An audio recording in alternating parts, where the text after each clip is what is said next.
Fala aí, galera do canal Botafogo Digital, sou Carlos Albuquerque e antes da gente falar de tudo que rolou ontem na Argentina, né? Vamos falar de coisas boas?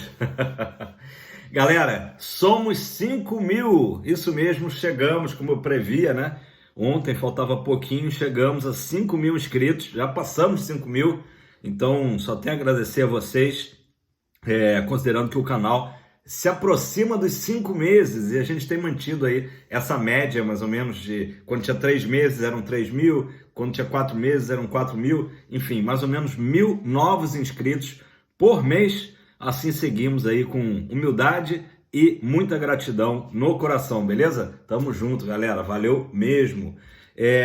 E junto com os 5.000 já tô bolando aí, acho que tá chegando o momento da gente começar a fazer live, enfim, são ideias aí novas para fortalecer o canal Botafogo Digital. Galera, antes de falar do jogo de ontem, o dia começou bem, né? Ali por volta da 1 da tarde, a gente teve a notícia da convocação do Lucas Perry e o Botafogo divulgou um vídeo muito bacana que estavam os jogadores reunidos numa sala lá do hotel, né, em Buenos Aires, e o André Mazzucco comunicou em primeira mão ao grupo e ao próprio Lucas Perry, que não sabia da convocação, né? O Diniz acabou tendo que cortar o Bento, né, por motivo de lesão, e o Lucas Perry então foi convocado. O Botafogo, que não tinha um convocado para a seleção já há 4 anos, desde o Marcinho, isso mesmo, Marcinho tinha sido o último convocado, então é muito legal ver esse trabalho reconhecido aí do Perry. A gente sabe que ele não vai jogar, né? Não é a primeira opção, nem a segunda do Fernando Diniz, porém vai integrar o grupo, que a gente pode falar que é de Copa do Mundo, né? Porque eliminatórias, tecnicamente, faz parte da Copa do Mundo, é considerado pela FIFA já como jogo, né? De Copa, né? Então, o Brasil vai enfrentar, como todo mundo sabe, agora dia 8, a Bolívia, né? E depois, 3 dias depois, se não me engano, 4 dias depois, enfrenta o Peru. O jogo da Bolívia é no Mangueirão, lá em Belém, e do Peru é em Lima. Foi até colocado dessa forma para facilitar a logística, né? Já que, obviamente, que Belém não está assim tão longe da capital peruana. Então, o Lucas Perry, muito merecido, melhor goleiro do Brasil, estará lá com a seleção. Isso é fantástico, né? Até porque a gente, por mais que a gente conteste, né, a própria CBF, as seleções brasileiras atuais, que não nada, né, tem a ver com aquelas antigas seleções que a gente se mobilizava tanto para parar na frente da televisão e assistir, né? Mas voltar a ter jogadores do Botafogo, eu me arrisco a dizer que é um retorno até às raízes da seleção brasileira. Não é segredo para ninguém que o Botafogo construiu a história do futebol brasileiro, né? Junto com o Santos também, outras equipes, mas o Botafogo tinha um protagonismo muito grande, né, no período de ouro da seleção brasileira. Você vê que quando o Brasil é campeão em 58, em 62 e depois 70, né, era um domínio absoluto do Fogão nos times, né, campeões. Então, muito legal isso de ver o Perry sendo reconhecido, e a reação do time ali foi sensacional. De Plácido totalmente doido, tentou arrancar a camisa do Perry, depois tentou arrancar o tênis. Foi muito legal, mostrando aí a união do grupo. Galera, acabei de falar aí de 70, e aí serve também como gancho para falar. Tem uma amiga minha, jornalista, Adriana, que foi minha colega de faculdade, né? E hoje ela trabalha até mais na área de cinema, né? E, enfim, por situações aí da vida, que a gente sabe que não tá fácil para ninguém, ela decidiu leiloar uma peça muito valiosa, especialmente sentimentalmente para ela, porque foi um presente que veio do pai dela, já falecido há alguns anos. Ele era fotógrafo e cobrindo a seleção brasileira justamente na década de 70, né? Conseguiu uma camisa para ela, né? Para presentear. Ela era pequena na época, uma camisa acho que ainda da CBD, toda autografada pelo time da Copa de 70. Vocês imaginam isso, um troféu, né? Incrível. Então tem autógrafo de toda a equipe, Jairzinho, Gerson, Rivelino. Daí vocês imaginam, né? Enfim, aquela equipe sensacional, toda autografada, e ainda a cereja no bolo, tem o autógrafo do Pelé, né? Edson Pelé, um abraço para a Adriana. Tem assim escrito perto do escudo. A camisa tem tanto autógrafo que na verdade ela tem autógrafo na frente e nas costas. É uma camisa 10, mas tamanho infantil, né? E ela resolveu leiloar essa camisa. Enfim, e a gente entende, claro, as razões. Eu vou colocar o link, tá, do leilão aqui embaixo do vídeo, porque se alguém tiver condições, né? Obviamente que é um item bastante valioso, né? Como eu disse, nos dois sentidos, tanto sentimental como também pecuniário. Muita grana, mas vale muito, ainda mais com esse autógrafo aí do Pelé, né? Do rei do futebol, mas toda aquela turma de 70, esquadrão, né? Clodoaldo, enfim, muita gente boa naquela equipe, né? Muitos botafoguenses também, obviamente. Então é isso. Bom, pessoal, então, mais uma vez, muito obrigado aí pelos 5.000. Vamos agora ter que falar de ontem, né? Vamos ter que falar de ontem. Primeiro aqui uma fala do Abel Ferreira, técnico do Palmeiras, né? Palmeiras que se classificou na Libertadores, e ele falou que agora ele não gostou do Botafogo ter sido eliminado, porque vão focar numa competição só. Fala do Abel Ferreira. Eu discordo um pouco do Abel Ferreira, porque eu acho que a gente já estava só focado numa competição só há muito tempo, né? Há muito tempo, mas, enfim, vamos lá. Não quero nem discutir muito o que foi o jogo, porque é complicado, né? Vou só dar aqui alguns pontos, né? Sobre ontem. Bom, Botafogo com a derrota de 2-1, foi a primeira derrota do Bruno Lage, né? No seu 11º jogo, e o Botafogo não perdia há quase 3 meses, né? Faria agora, dia 3 de setembro, 3 meses da última derrota lá contra o Atlético Paranaense. Em alguns sites aí, os piores em campo, digamos assim, né, foram apontados como o Cuesta e o Di Plácido. O Di Plácido falha ali no início da jogada do primeiro gol, né, do defensa, e o Cuesta deu muito azar nesse confronto todo, né? Desde o jogo do Newton Santos ele já tinha dado azar. Aí também nesse gol, acho até que ele não teve muita culpa, mas acabou também meio que tocando na bola. Eu acho que o Cuesta falha mais no segundo gol, quando ele se atrapalha ali com o Marçal na marcação do baixinho, né? Do baixinho do defensa, que faz o gol de cabeça, mas sem muitos problemas ali. Foi uma falta ali de comunicação, de organização. Então realmente o Cuesta não foi feliz, né? O nosso zagueirão argentino não foi feliz nesses dois confrontos. E além deles também, alguns sites aí apontando culpa do Lage, né? Considerando que o Lage mexeu mal na equipe, escalou mal também nos dois jogos, né? E realmente acabou que ficou uma sensação de que, claro que é fácil falar depois do resultado, da derrota, né? De que o Lage poderia ter vindo com o time titular no Newton Santos, era o que todo mundo esperava, e ter feito um resultado para aí sim ontem ter vindo com uma equipe mais reserva, poupando jogadores. Não foi o que aconteceu, justamente inverteu, né? Jogou com uma equipe mais um mistão, surpreendeu até com o Matheus Nascimento no Newton Santos, e ontem praticamente botou os jogadores que estavam disponíveis, né? Evidente que não teve Eduardo, porque Eduardo nem viajou, não teve Vitor Sá pelo mesmo motivo, mas acabou começando o jogo até com o Diego Costa, né? Enfim, acabou usando muito os jogadores que estavam ali disponíveis, até pela situação do jogo, né? Como ela se desenhou. Assim, tudo bem, eu acho que o Lage não foi bem, né? Não foi bem nesse confronto com o defensa, mas por outro lado, a gente tem que ver que o Botafogo em nenhum momento da Sul-Americana, desde a época do Castro, levou essa competição realmente a sério, né?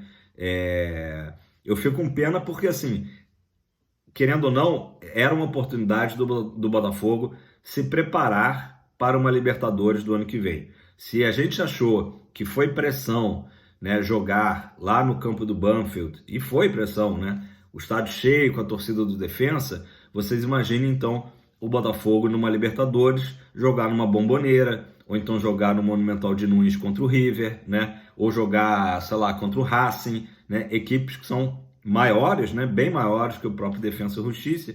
Então, assim, seria um vestibular, eu diria, para a Libertadores do ano que vem. E esse vestibular a gente pode dizer que o Botafogo não passou, né? O Botafogo não foi aprovado. Dá um sentimento, assim, de tristeza. A gente já meio que esperava, né? Parece que já estava assim, a gente já sabia o final do filme, de que o Botafogo não seria campeão da Sul-Americana por toda a atuação do Botafogo, o conjunto da obra, né? O Botafogo empatou o jogo à beça na Sul-Americana, totalmente diferente do brasileiro, né? A gente não viu o Botafogo jogando bem para valer. O Botafogo teve um empate heróico lá com a LDU no Equador, né? Teve a goleada contra o time, o fraco time lá que o Louco Abreu dirige, o César Valerro. Então o Botafogo teve momentos assim, mas muito esparsos, né, nessa campanha. Então a gente já meio que, o torcedor botafoguense já estava preparado psicologicamente para essa eliminação. Essa que é a verdade. Porém, era uma competição que a gente sentia que dava para chegar, né? O Defensa e Justiça é uma boa equipe, né? Lutou bastante, mas a gente sabe que o Botafogo é superior, né? No Newton Santos era para ter metido pelo menos um barato 2-0 neles, né? Foi o que o Gatito falou no final do jogo. O Gatito, que falhou, aliás, no Newton Santos, né? No gol deles, falou, olha, era pra gente ter vindo mais tranquilo aqui pra Argentina, né? E aí ontem, um 2-1 contra, né? O Botafogo tivesse ganho por 1-0 que fosse, ia pros pênaltis. E aí a gente tinha confiança no próprio Gatito, deles se redimir no confronto, né? Se tivesse feito 2-0, que era um placar fácil de fazer no Rio, ontem a derrota de 2-1 nos classificava, né? Então fica esse sentimento aí de que poderíamos ter ido além, né? Mas, como sempre, vendo o lado positivo da história, talvez tivéssemos um desgaste aí de 2 jogos, ou contra o São Paulo, ou contra a LDU, tendo que ir de novo à altitude de Quito, né? Então, tá muito claro que o objetivo era o brasileiro e o Botafogo não levou com a mesma seriedade. O Marçal também na saída de campo, né? O Marçal que retornou, ele falou, entramos um pouco moles no jogo, né? Então, deu para ver isso nitidamente, que o Defensa e Justiça levou o jogo muito mais a sério, né? Uma pena. Bom, ainda falas pós-jogo, né, do Laje. Fomos a melhor equipe no conjunto das 2 partidas. Pode até ser, até acho que concordo com o Laje nisso, mas não adianta, o Defensa foi muito mais eficiente, né? Mostrou muito mais vontade. E nessas competições sul-americanas, técnica é importante, mas vontade também é muito importante, né? Em tudo. Então, basicamente é isso, quer dizer, o Botafogo conseguiu achar um gol ali com o Lucas Fernandes no final do primeiro tempo, o último lance do primeiro tempo, que o VAR viu que a bola passou ali, né, entrou, e era para o Botafogo ter vindo mais tranquilo para o segundo tempo. Realmente o Laje não mexeu bem, a equipe caiu de produção com as mexidas, saída do Marlon Freitas, saída do Danilo, né, estavam dando ali um pouco mais de um reforço defensivo, né, no meio de campo, e talvez tenha faltado essa malandragem ao próprio Bruno Lage, né? Talvez fosse até uma missão para o Lúcio Flávio, que está muito mais acostumado com o futebol sul-americano, ter dito, feito como os argentinos fazem quando vêm ao Rio de Janeiro, por exemplo. 1-1 era um bom resultado, levava para os pênaltis, né? Amarrava o jogo. Se der para ganhar, ótimo, né? Num contra-ataque, sei lá. Mas 1-1 já tinha caído do céu aquela bola do Lucas Fernandes, né? O gol de falta. Então, assim, e o Botafogo acabou mexendo. Acho até que o Matheus Ponte entrou bem na partida, mas até entrar no ritmo, né? Tá um pouco aí quer dizer, não tendo um entrosamento total com a equipe. Segovinha entrou lutando, mas também já não tem o mesmo poder de marcação, né? Então acabou que é um jogo que o Botafogo poderia ter até amarrado um pouco mais, ficou exposto, tomou o segundo gol, né? E poderia ter tomado até um terceiro, né? Tivemos chance, mas pela técnica do time, né? O Botafogo tem jogadores qualificados. Eu fiquei com pena, teve uma bola que o Cuesta poderia ter se redimido aí dessas falhas. Ele tá na área, chuta e o zagueiro consegue se colocar na frente. Era uma bola ali que eu fiquei pensando, agora o Cuesta vai dar a volta por cima. Não aconteceu, né? Paciência, né? Paciência, agora realmente é o Botafogo. O que vale é que o Botafogo ele tem reagido depois de um revés como esse de ontem. O Botafogo tem na temporada mostrado que ele não se abala nos poucos momentos que ele, né? O Botafogo se recuperou absurdamente depois do péssimo Carioca, né? Até dentro do próprio Carioca, depois da eliminação das semifinais, ele joga ali aquela Taça Rio meio cumprindo tabela, mas faz o que tinha que fazer, que era ganhar aquela Taça Rio. Depois perde para o Goiás, né? E também não se abala com a derrota para o Goiás. Emenda bons resultados pós-Goiás. Perde para o Atlético Paranaense, emenda essa sequência de 19 jogos sem perder. Então, na minha cabeça, o Botafogo vai fazer a mesma coisa a partir de sábado, né? Deixar para trás a Sul-Americana. E até o Rizek, né, que sempre faz comentários precisos, ele falou o seguinte, eu concordo com ele totalmente. Passa a impressão do Botafogo ter se livrado de um fardo, né? A Sul-Americana era um fardo para o Botafogo. Dá essa impressão, é óbvio que a gente sabe que o Botafogo, jogadores gostariam de conquistar também, mas não foi o que a gente viu em termos anímicos, né? Em campo mesmo, de vontade. Então o Botafogo se livrou desse fardo, né? Entre aspas, e agora é foco total no brasileiro, para o título, né, do brasileiro. E quem entendeu muito bem isso foi o movimento Ninguém Ama Como a Gente, que logo após a partida já soltou nas redes sociais uma convocação para quem pudesse. Naturalmente era um horário muito difícil, né? Mas mais de 200 torcedores botafoguenses foram ao Galeão para recepcionar a equipe, né, vindo da Argentina, chegando da Argentina num voo da Austral, né? Tem que se fazer também uma menção honrosa aos cerca de 300, até mais torcedores do Botafogo que foram a Buenos Aires, né? Fizeram ali, se não foi a massa compacta, né? Mas foi um belo contingente de torcedores. Foi muito legal acompanhar pelas redes sociais Zé Fogareiro, Pedro Depp, do setor visitante, a galera indo, encheu ali acho que 3 ônibus, indo para o estádio do Banfield, apoiando, vibrando no gol, né, na hora que o VAR marca que foi gol. Então foi muito legal esse apoio lá na Argentina e o apoio aqui no Galeão da galera que madrugou, né, ali entre 2 e 4 da manhã, quando chega a delegação do Botafogo, e a torcida foi apoiando. 1, 2, 3, estamos com vocês, né, era um dos gritos. Seremos campeões também. E o outro grito, que é falando é guerra, sábado é guerra. Beleza, eu entendi o recado, né? Não vou ser aqui o politicamente correto, eu entendi que é para os jogadores entenderem que sábado é um jogo que, além de ser muito importante os 3 pontos para a caminhada do brasileiro, a gente sabe da importância para nós botafoguenses de ganhar do Flamengo no Newton Santos, né? Algo que o Botafogo não tem conseguido fazer. Então, chegou a hora, sábado, 9 da noite, horário marcado para o Botafogo ganhar do Flamengo na nossa casa, com o estádio lotado, ingressos esgotados, né?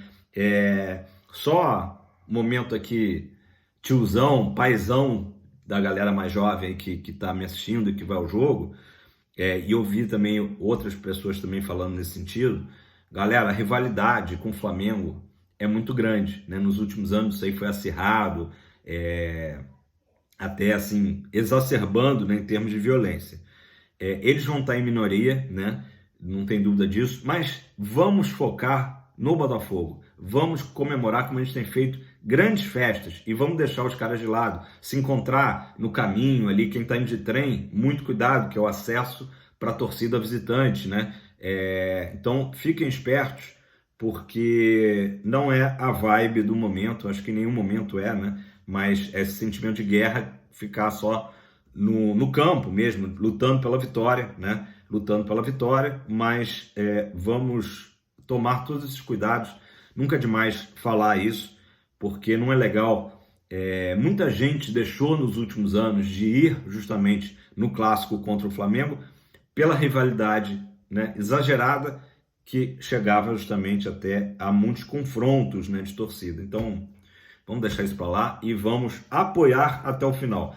Quem se manifestou nas redes sociais foi o Mazuco, né? Comentei que ele começou o dia dando essa notícia da convocação do PR e fechou aí a noite, já no Brasil, indo à sua rede social e colocando o seguinte: muito obrigado pela maravilhosa recepção, inesquecível, tá? Estaremos juntos até o fim. Palavras de André Mazuco, reconhecendo aí, foi incrível realmente, muito legal essa manifestação da torcida do Botafogo, abraçando mesmo o elenco, né? Deu para ver ali o Bruno Lage saudando. Então o Bruno Lage, após o jogo, ele também falou o seguinte: ele chamou a culpa para si, né, da desclassificação, e falou que pediu, né, que a torcida apoiasse os jogadores, dizendo: olha, temos aqui homens de muito caráter, né? Então, prontamente atendido, o Bruno Lage já viu que a torcida não vai abandonar o time, muito pelo contrário, né? Bruno Lage sauda ali a torcida. Certamente a gente vai ter essas imagens na Botafogo TV, apesar da derrota, da desclassificação, porque deu para ver ali o Jamal filmando, né? Acho que ninguém do Botafogo esperava que teria sequer algum torcedor no Galeão, ainda mais mais de 200 torcedores fazendo festa e apoiando o time. Beleza, pessoal? 21 minutos, quase 22. Mais uma vez, muito obrigado aí pelos 5 mil inscritos. E sobre a camisa autografada pelo Pelé e toda a equipe sensacional, Tostão, falei Tostão também, Carlos Alberto Torres também, como é que eu posso esquecer? Todo aquele time incrível de 70, claro que é um item valiosíssimo. Vou botar o link aqui embaixo para ajudar a minha amiga Adriana aí nessa missão, beleza? Um abraço, tamo junto, deixa o like, compartilha. Galera, agora a meta 10 mil, hein? Dobramos, tamo junto.